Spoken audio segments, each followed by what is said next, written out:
बहुत समय पहले की बात है। एक छोटे से गांव में एक नन्हा सा लड़का रहता था। उसका नाम था दीपक। दीपक बहुत गरीब था, लेकिन उसके सपने बहुत बड़े थे। उसका घर मिट्टी का था, छत से बरसात में पानी टपकता था, फिर भी उसकी आंखों में हमेशा चमक रहती थी। दीपक रोज सुबह जल्दी उठकर गांव के बाहर बने पहाड़ को देखता और मन ही मन कहता, एक दिन मैं इस पहाड़ की चोटी तक जरूर पहुंचूंगा। गांव के लोग उसकी बातों पर हंसते थे।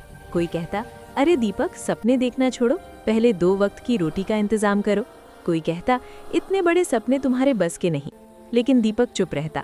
वो जानता था कि सपनों का मजाक उड़ाने वाले लोग खुद कभी सपने नहीं देखते। दीपक दिन में पढ़ाई करता और शाम को गांव के छोटे से ढाबे पर काम करता। वो थका होता, लेकिन हारता नहीं।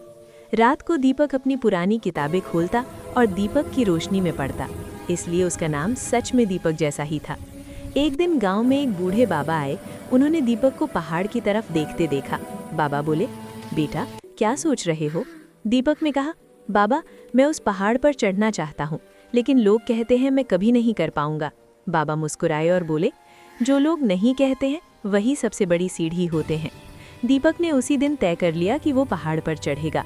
रास्ता कठिन था, कभी पत्थर चुभते, कभी पैरों में छाले पड़ते। कई बार वो गिरा, रोया भी, लेकिन हर बार खुद से कहा, अगर आज रुक गया तो हमेशा के लिए रुक जाऊंगा। रास्ते में उसे भूख लगी, प्यास लगी, डर भी लगा, अंधेरा होने लगा। तभी उसे बाबा की बात याद आई। उसने आखिरी ताकत जुटाई और आगे बढ़ता रहा। सुबह जब सूरज निकला, दीपक पहाड़ की चोटी पर खड़ा था। नीचे पूरा गांव दिखाई दे रहा था। उसकी आंखों से आंसू बहने लगे, लेकिन ये आंसू दुख के नहीं, जीत के थे।